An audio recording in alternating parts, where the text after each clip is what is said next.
e a sua largura de 6 côvados. E levantou-a no campo de Dura, na província de Babilônia, 35 metros de altura, 3 metros e 40 centímetros de largura. E o rei Nabucodonosor mandou ajuntar os sátrapas, os prefeitos, os presidentes, os juízes, os tesoureiros, os conselheiros, os oficiais e todos os governadores das províncias, para que viessem à consagração da estátua que o rei Nabucodonosor tinha levantado.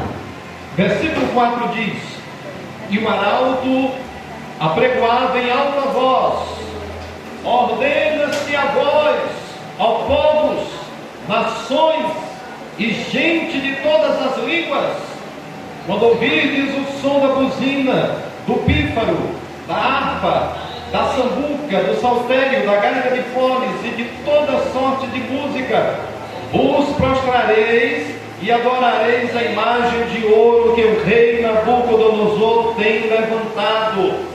E qualquer que se não prostrar e não a adorar, será na mesma hora lançado dentro do forno de fogo ardente. Versículo de número 12 diz: há uns homens judeus que tu constituíste sobre os negócios da província de Babilônia, Sadraque, Mesaque e Abednego. Esses homens, ó rei, não fizeram caso de ti.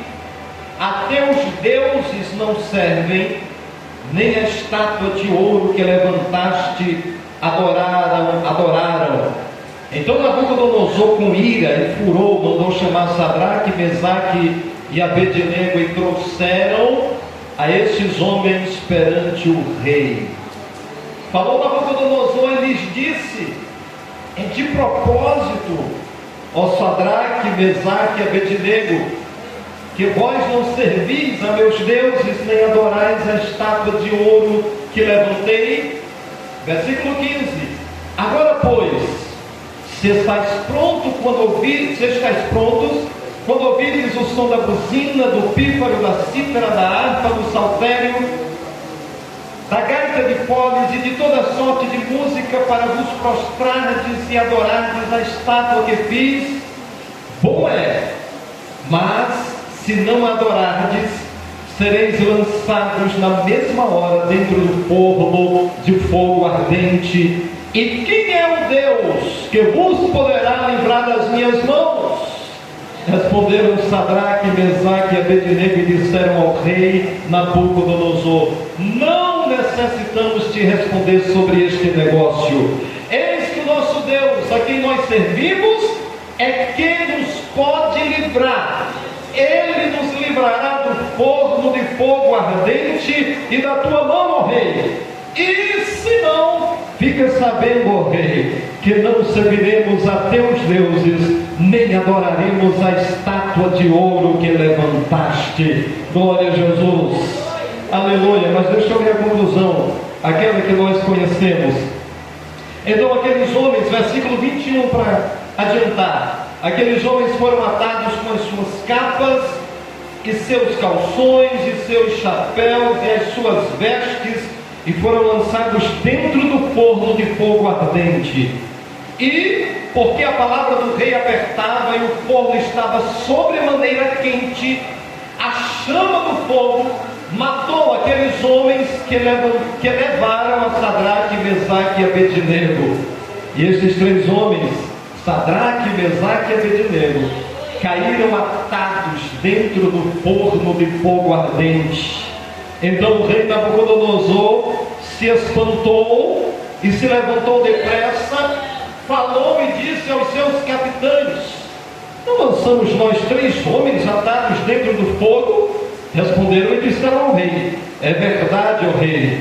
Respondeu e disse: eu, porém, vejo 4 homens soltos que andam passeando dentro do fogo, e nada há de lesão neles, e o aspecto do quarto é semelhante ao filho dos deuses.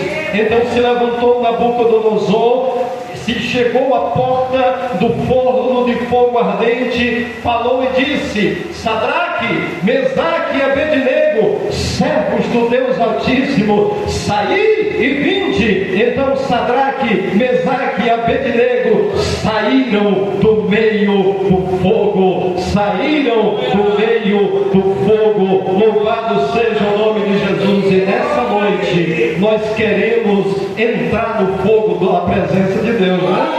Aleluia, glória a Jesus. É maravilhoso falar a palavra de Deus nesse fundo musical aqui, né? Esse fundo musical, mas pode deixar, viu, irmão? Esse fundo musical aqui, e eu lembrando que esse daqui é maravilhoso e aquele lá fora. Queridos irmãos, esse texto é um texto que, por mais que leiamos, por mais que conheçamos essa história, continua nos motivando. É uma história, é um relato bíblico que nos causa inspiração, que promove em nós motivação e coragem. E nós precisamos, como sempre nós precisamos, mas eu penso que especialmente nos dias em que nós vivemos, nós precisamos de histórias assim. Nós precisamos de testemunhos de homens e mulheres de Deus que estão dispostos a servir a Deus e a manterem a sua fidelidade independente da circunstância, independente da luta e do problema. Essas histórias nos motivam e nos inspiram, e isso é profundamente importante e significativo, irmãos. Para onde nós estamos olhando? O que é que está nos inspirando, nos motivando?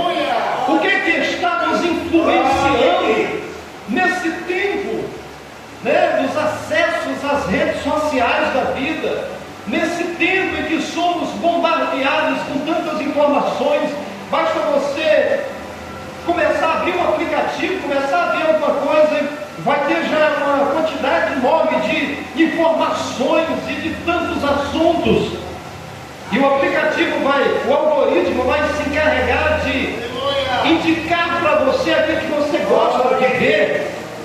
E aí você precisa ter cuidado com aquilo que você está gostando de ver, com aquilo que de uma forma ou de outra está te influenciando. Porque no momento que você é influenciado por homens e mulheres de Deus assim, você é influenciado pela palavra de Deus, você é influenciado por essas coisas que te fazem transcender, que te fazem olhar para cima, olhar para a eternidade, isso vai te tornar capaz para enfrentar as lutas e as adversidades e permanecer firmes. Louvado seja o nome de Jesus. Nesse texto, queridos irmãos, tão conhecido de todos nós, e é impressionante que sempre que a gente vai falar uma palavra, eu sei que às vezes é uma coincidência realmente, mas a gente sempre termina ficando contente quando há louvores e há palavras que terminam sendo testificando e trazendo uma espécie de aprovação diante daquilo que a gente pretendia falar. E aí eu estava pensando sobre o que falar exatamente hoje à noite aqui, e aí eu pensei em falar sobre a importância do tempo, sobre o tempo. Está escrito lá em Eclesiastes sobre que há tempo para todas as coisas, e aí eu pensei sobre a possibilidade de falar um pouco, pensar com os irmãos sobre a importância do tempo. Mas aí depois pensei sobre um outro texto que fala dos recabitas e de como eles tinham um comportamento que exemplifica muito bem o comportamento que nós precisamos ter também. Mas aí tinha também essa palavra diante de mim, e aí eu fiz a opção por essa. E aí quando eu chego aqui, a mocidade canta sobre que nós precisamos ser fiéis, né? A mocidade canta exatamente sobre esse episódio. E eu queria com os irmãos rapidamente apenas relembrar algumas coisas que nós já falamos e que nós já pensamos juntos, mas eu penso que elas são importantes para cada um de nós, porque o exemplo desses homens, como eu disse, não vai envelhecer, não vai deixar de servir. Até o momento da vida de Jesus, a igreja de Jesus vai continuar sendo motivada e inspirada por relatos como esses. Vocês percebam, queridos irmãos, eu quero que vocês lembrem que Sadraque, Mesaque e Abednego ainda são jovens, eles estão distantes da sua terra. De fato, a primeira coisa que eu quero dizer para vocês, eu quero lembrar a vocês, é esse fato de que eles foram separados de suas famílias, eles foram separados da sua terra, eles são separados da sua cultura, do seu habitat natural. Queridos irmãos, se nós que estamos, especialmente, por exemplo, eu estou morando aqui, na minha casa desde 2010. Então, desde 2010 já se passaram, já vai completar 15 anos. Você se acostuma com o ambiente, você se acostuma ao lugar que você mora, você se acostuma às mesmas coisas de todo dia, e você se sente confortável onde você está. No momento em que você precisa fazer uma mudança, você vai para um outro lugar, você vai para um outro trabalho, isso gera, sabe, às vezes um desconforto, e existe aquele período de adaptação. Por melhor que seja o lugar, mas você precisa se adaptar a coisas novas. Agora, Sadraque, Mesaque e Abednego, eles estavam saindo da terra deles, não no contexto de férias, eles não estavam indo para estudar na faculdade da Babilônia, eles estavam sendo separados da sua terra, da sua família, da sua cidade, como prisioneiros de guerra. Jerusalém estava destruída, os muros estavam derrubados, o templo havia sido destruído, profanado, milhares de pessoas mortas, numa situação terrível. E Nabucodonosor, ele tem esse poder de separar Sadraque, Mesaque e Abednego da sua terra, da sua família, do seu povo. Só que havia uma coisa que Nabucodonosor nunca pode fazer, foi separar Sadraque, Mesaque e Abednego do Deus Todo-Poderoso e Criador dos céus e da terra. E eu quero, queridos irmãos, que você pense sobre isso, porque esta deve ser a nossa convicção. Não importa o que poder alguém receba e de alguma forma exerça sobre nós, ninguém deve ter o poder, e Paulo diz que não tem, de nos separar do amor de Deus. Louvado seja o nome de Jesus. Olha só o que Paulo, ele diz, escrevendo aos Romanos, no capítulo de número 8 e no versículo 35, começando com o versículo 35, que diz: quem nos separará do amor de Cristo? A tribulação, ou a angústia, ou a perseguição, ou a fome, ou a nudez, ou o perigo, ou a espada?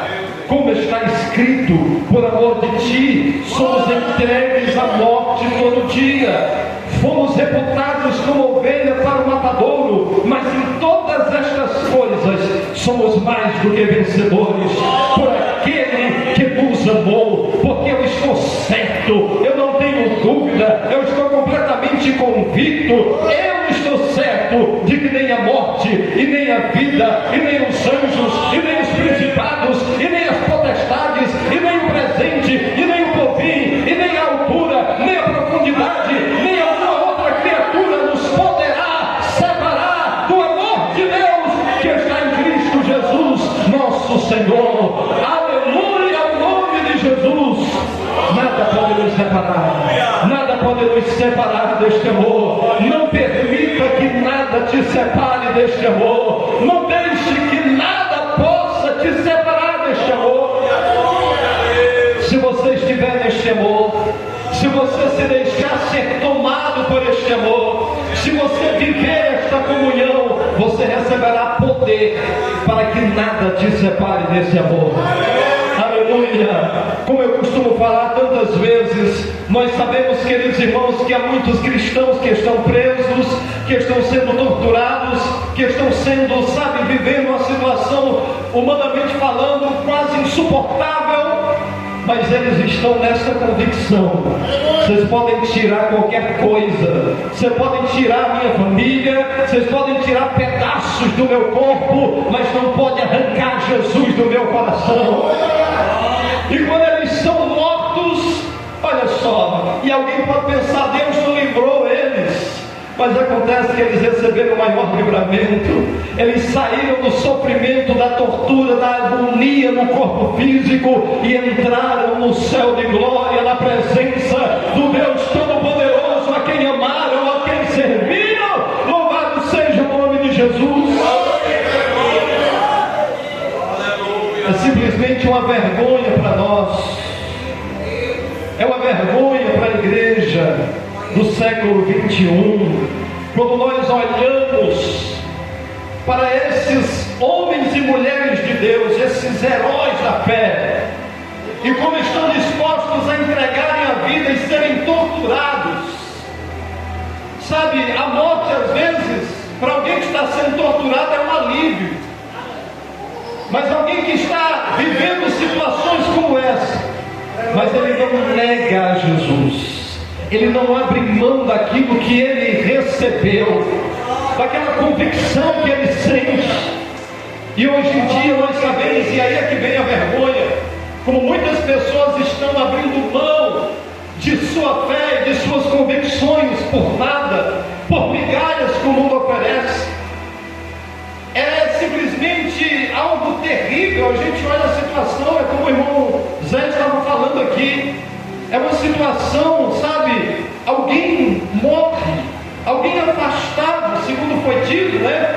Parte para a eternidade, mas nem isso serve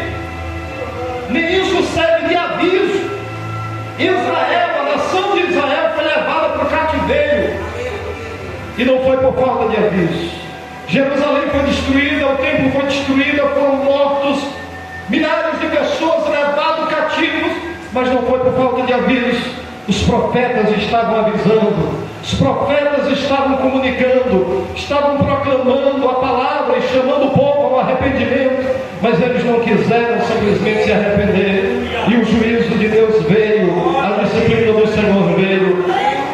Mas aqueles jovens, isso aqui é interessante, a nação como um todo peca contra Deus, ao ponto do juízo de Deus vir sobre a nação, mas havia homens de Deus que estavam avisando.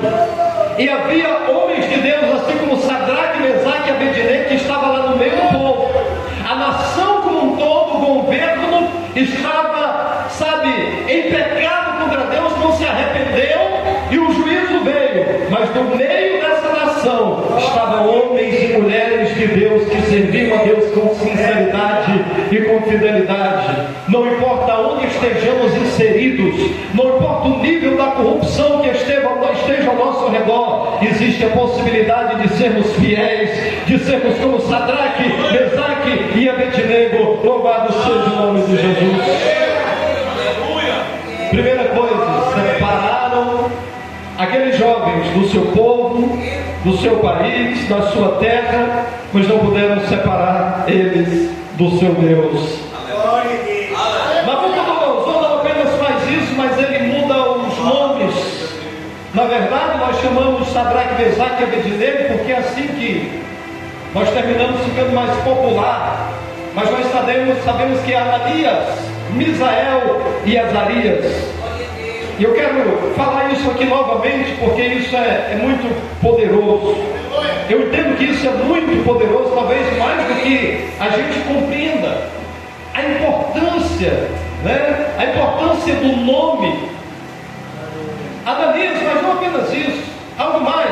Olha só, Ananias significa Deus foi gracioso comigo. Deus foi gracioso comigo. Misael, quem é como Deus? Aí Azarias, Deus é quem me ajuda. Então, Ananias, Deus foi gracioso comigo. Misael, quem é como Deus? Quem é como Deus? Azarias, Misael, quem é como Deus? Azarias, Deus é quem me ajuda. Agora eu quero que vocês pensem. Esses jovens têm esses nomes, eles sabem muito bem o significado desses nomes, mas agora Misael, que dizia quem é como nosso Deus, poderia dizer o seguinte: mas espera aí, como é que o meu Deus, quem é que esse Deus que não tem ninguém como ele, permitiu que a ruína viesse sobre a nação? Como é que ele permitiu que familiares, amigos, talvez os pais foram mortos na minha frente? Como é que ele permitiu que Hoje, por muito menos, tem gente fazendo esses questionamentos. Meu Deus, por que, meu Deus, tu permitiste isto? Para ver se você deixa de ser bobinho. Deus permitiu isso para ver se você cresce, você amadurece, você se torna gente grande. Foi por isso que Deus permitiu. Ah, meu Deus, isso só acontece comigo. Sabe, coisinhas que, comparado ao que acontece com esses jovens, é nada, é um furãozinho assim no dedo mindinho. Mas esse jovem, Misael, ao invés de fazer questionamentos como esse, ele continua crendo: quem é como meu Deus? Quem é como meu Deus? Não importa o que esteja acontecendo, eu sei quem Ele é, e não tem ninguém como Ele. Louvado seja o nome de Jesus. Azarias, Deus é quem me ajuda. Azarias poderia dizer: Deus não me ajudou. Que tipo de Deus é esse? Que tipo de ajuda é essa? O meu nome é uma mentira, Deus não me ajudou, eu estou aqui escravizado numa terra estranha, sou um escravo, a minha terra foi destruída. Mas ele continuou crendo: Deus é aquele que me ajuda, Deus é quem me ajuda. Ananias, Deus foi gracioso comigo. Que tipo de graça é essa? Isso não é graça, isso é uma desgraça que eu estou vivendo. Não, ele continua crendo: Deus foi gracioso, Deus continua sendo gracioso. Nabucodonosor muda e diz: não, Ananias, você não vai ser mais Ananias, você vai ser Sadraque. Não, Misael, você vai ser Mesaque. Não, Azarias, não é mais Azarias, é Abednego. E os estudiosos têm dificuldade, na verdade, de saber o real significado desses nomes aqui. Algumas propostas, algumas ideias do que significa, mas uma coisa é certa: perceba, cada um desses nomes adorava, exaltava o nome do Senhor, exaltava o Senhor. Quem é como Deus? Quem é Deus é que me ajuda, Deus foi gracioso comigo. Os nomes que eles recebem agora fazem o oposto. São muito provavelmente nomes que exaltam os deuses babilônicos. São nomes que são exaltações e elogios aos deuses da Babilônia. E mudaram os nomes. Agora, alguém vai chamar Misael, não é mais quem é como Deus. Vai chamar ele de Mesaque, que alguém disse que poderia ser aquele que pertence à deusa Sejaque, que seria uma deusa lá da Babilônia. E todos eram isso, eram servos do deus Nabu, inspiração do sol. Mas eu quero que você pense o seguinte, irmãos: Nabucodonosor teve o poder de mudar o nome daqueles rapazes, mas não teve o poder de mudar quem eles de fato eram. Servos de Deus, servos de Deus, comprometidos com Deus. E eu quero que você preste atenção nisso. Por quê? Porque essa questão de sabermos quem nós somos diante de Deus é completamente decisivo. Nós precisamos saber quem nós somos diante de Deus. Você não é o que o mundo diz que você é, você não é o que o diabo diz que você é, você não é o que as circunstâncias dizem que você é, você não é o que, sabe, o cenário, a sociedade diz que você é o que Deus diz que você é o que a Bíblia diz que você é, e você é um servo de Deus, você é um homem de Deus, você é uma mulher de Deus, você é um vaso de Deus, você é um instrumento de Deus, e Deus conta com você, e Deus quer usar você. Louvado seja o nome de Jesus. Quem você é? Você tem que saber quem você é. Esse é um questionamento da filosofia, né? A filosofia já vem e diz: conhece-te a ti mesmo. Você saber quem você é. Tem muita gente que não sabe aquilo que tem. Tem muita gente que não sabe o poder que está disponível para ele. Tem muita gente que não sabe o tesouro que tem. Tem muita gente que não sabe o banquete espiritual que está diante dele, que está diante dela.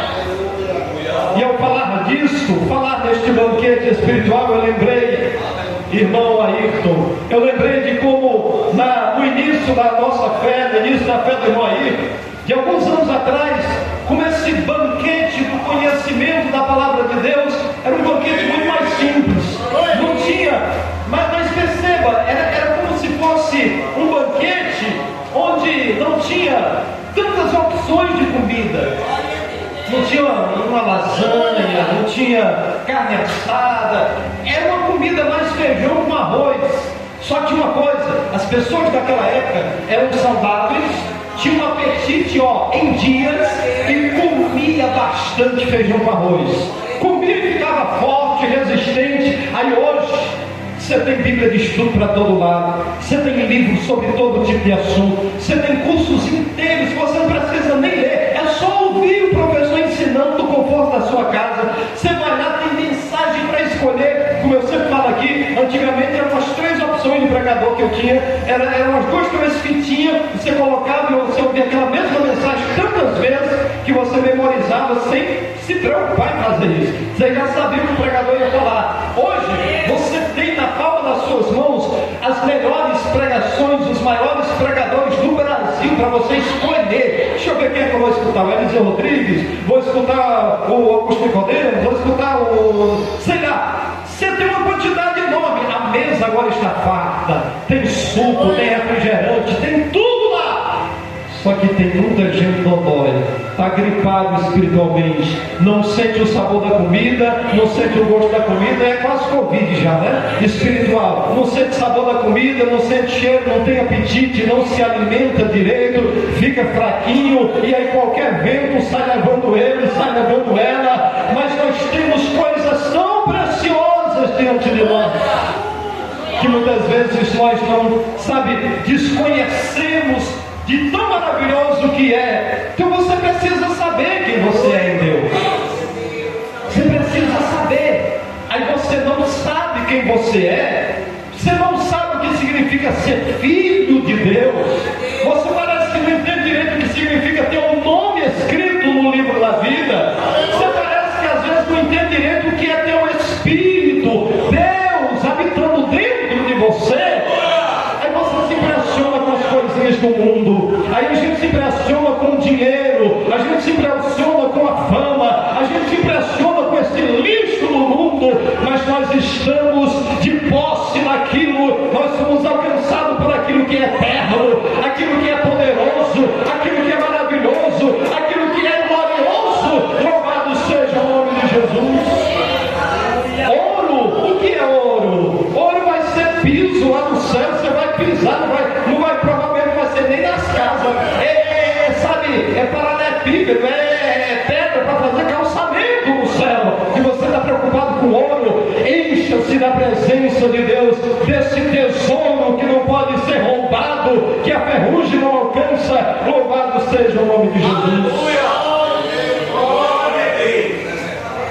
Eles mudaram, Nabucodonosor teve o poder de mudar o nome, os nomes daqueles rapazes, mas não mudaram quem eles eram. Você tem que saber quem você é. E não importa, é o que eu disse, não importa exatamente como estejam tentando te chamar, você sabe o seu nome, você tem que saber quem você é. O problema é esse, é que nós não sabemos direito quem nós somos. A gente não se aprofunda muito no ensino de Jesus e a gente não ganha essa confiança. Aí quando você não sabe direito quem você é, você vai se basear pelo que os outros dizem. Aí alguém diz assim, você é feio. Ah, meu Deus, eu sou feio. Aí alguém diz, você é bonito. Eu pensava que era... Não, então eu sou bonito. Você é assim. Aí você vai acreditando nos que os outros falam. Mas quando você tem uma mínima convicção de quem você é, aí você tem uma chance de não ficar se ensoberbecendo com algum elogio, se achando com algum elogio, ou então ficar deprimido, triste, acabado, querendo entrar no buraco com alguma crítica. Então você vai saber equilibrar as coisas, porque você sabe minimamente quem você é. E quanto mais você se aproxima de Jesus, melhor você vai se conhecendo. Quanto mais você conhece Jesus, mais você vai conhecer quem você é. E você vai entender que você não tem mérito, que você, não é privilégio. Quer dizer, é privilégio na verdade, não é mérito. É algo que você não está aqui, ou você não conquistou alguma coisa porque você é bom. Você vai entender que no final das contas é a graça de Deus, é o amor de Deus, é a bondade de Deus. E se você tem alguma coisa, é dádiva, é dom, é graça, porque você recebeu. E aí você vai ter motivos apenas apenas de ser grato, irmão Germano, gratidão. Aí você vive uma espécie de gratidão que você diz, é o que eu estava conversando com ele agora há pouco. Não importa o quanto você receba, não importa se você vai ganhar um carro de presente, se você vai ter uma mansão, o quanto de dinheiro que você vai ter no banco, tudo isso é mínimo, é insignificante diante daquilo que você já recebeu, aquilo que você já alcançou. Você vive de forma que ser grato pelo que você recebeu já é algo que te basta. Louvado seja o nome de Jesus. Deixa eu dizer mais 4 coisinhas rapidinho, e aí eu concluo, antes da gente chegar às 8 horas. O templo em Jerusalém, como eu vos disse, havia sido profanado, aquele lugar santo. Eu quero que vocês tentem imaginar um pouco. Vocês imaginam o que aconteceria? Deixa eu tentar talvez chocar vocês um pouquinho, para vocês entenderem, pelo menos ter mais ou menos um vislumbre.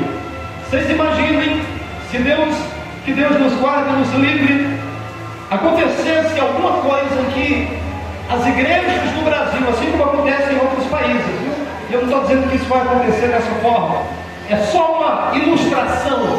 Imaginem comigo se acontecesse alguma coisa no Brasil e fosse proibido templos como esse, e fossem confiscados pelo governo, e aí você não tivesse mais o direito, a oportunidade de cultuar num lugar como esse, e você passasse ali na frente e o governo tivesse transformado isso aqui dado para alguém, e, enfim, transformado aqui num bar, e tivesse jogos, e tivesse ou coisa pior, como é que você sentiria? Como é que ficaria o seu coração?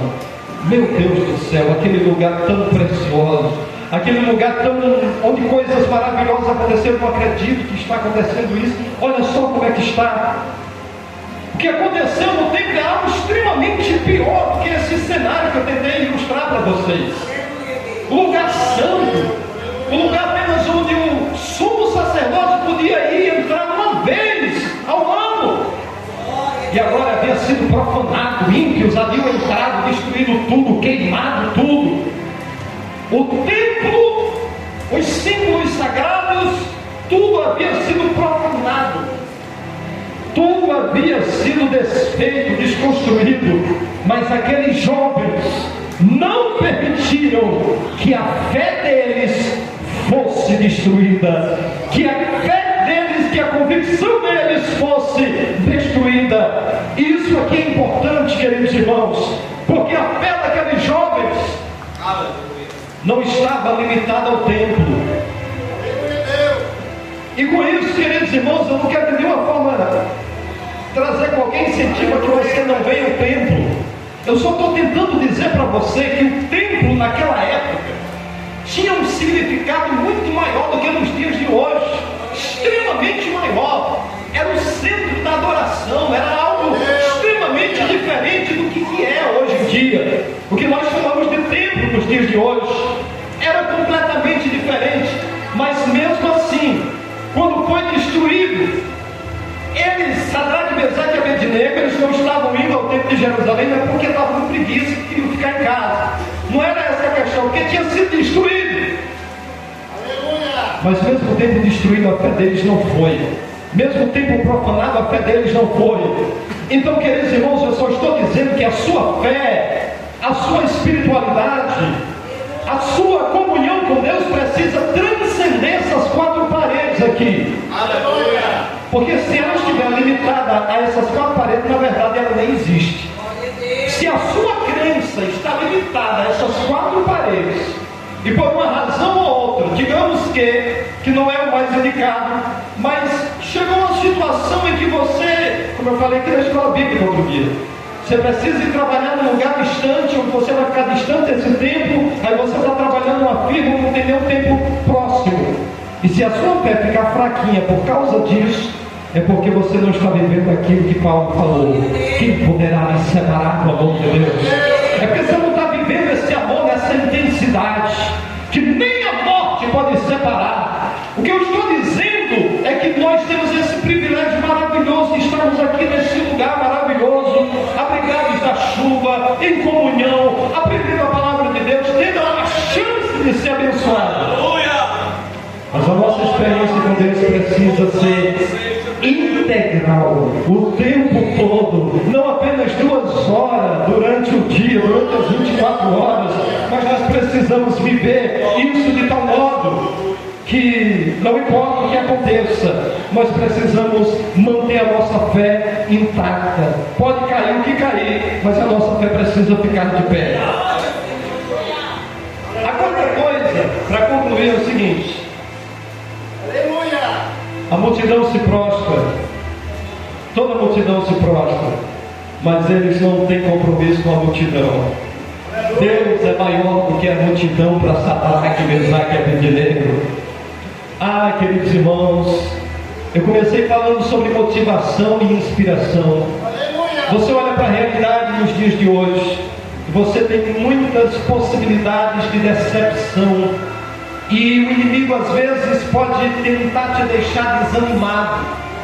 Se olha, por exemplo, cada vez mais com o advento da internet, sabe, com gente querendo like, engajamento nas redes sociais a todo custo. Qualquer coisa que aconteça de negativo, especialmente no mundo evangélico, você vai ficar sabendo, as pessoas vão estar falando, aí você escuta sobre homens de Deus, sobre pastores, sobre pregadores, pessoas que simplesmente decepcionaram você, caíram, pecaram, simplesmente, e aí você vai olhando situações absurdas, você parece que tem essa impressão de que o verdadeiro evangelho, a simplicidade do evangelho vai se perdendo. Aí tem gente que se aproveita disso para dizer, está tudo corrompido, nada mais presta, e aí se sente melhor do que todo mundo, e o inimigo vai operando de uma forma ou de outra, no meio de tudo isso. Não importa se a multidão toda se prostrar, se você tiver essa convicção como Sadraque, Mesaque e Abednego, você vai ficar de pé, de braço cruzado e dizendo: eu sei quem é o meu Deus.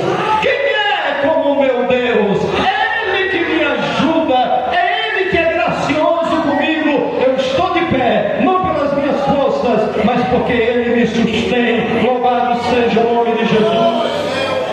Olha para os homens, é inevitável. Se inspire em pregadores, em homens de Deus, em pastores, mulheres de Deus, homens que são usados por Deus, que são profetas de Deus, mas saibam que todos eles são falíveis, independente da inteligência deles, independente da unção que eles carregam, eles são falíveis e têm uma grande chance de pecarem, de caírem, de te decepcionarem. Mas se você olhar para esse Deus, Ele vai te manter de pé, Ele vai te manter firme, mesmo nas fornalhas da vida. Louvado seja o nome de Jesus. Eles servem a Deus, não por aquilo que eles recebem. É a penúltima coisa que eu quero dizer para vocês. Eles servem a Deus não por aquilo que eles têm recebido de Deus, mas por aquilo que Deus é. E a gente canta sobre isso, né? Um hino muito lindo que fala sobre isso. Muitas vezes nós temos dificuldade de viver isso, mas que essa é a verdade. Nós precisamos servir a Deus pelo que Ele é. A fala desses jovens é, meu Deus do céu, é algo assim que a gente deveria mandar imprimir, fazer um quadro e colocar, sabe, na sala. A gente quase não tem mais quadro, né? Mas a gente colocar assim, em algum lugar visível. Olha o que eles dizem estão falando com o rei. Com o rei, Nabucodonosor, ele diz o seguinte: olha, o nosso Deus, a quem nós servimos, ou seja, a gente não serve essa estátua, a gente não se prostra a ela, nem a você, nem a ninguém. Nós servimos ao nosso Deus. É que nos pode livrar. Ele diz: nosso Deus pode nos livrar. E aí eles dizem: Ele nos livrará do fogo, de fogo ardente da tua mão, ó rei. Aí isso aqui é o que a gente gosta. Isso aqui é onde os pregadores da atualidade param. É nessa convicção: Deus vai me livrar, Deus vai te livrar. Só que às vezes Deus, você sabe, né? E aqui está a prova.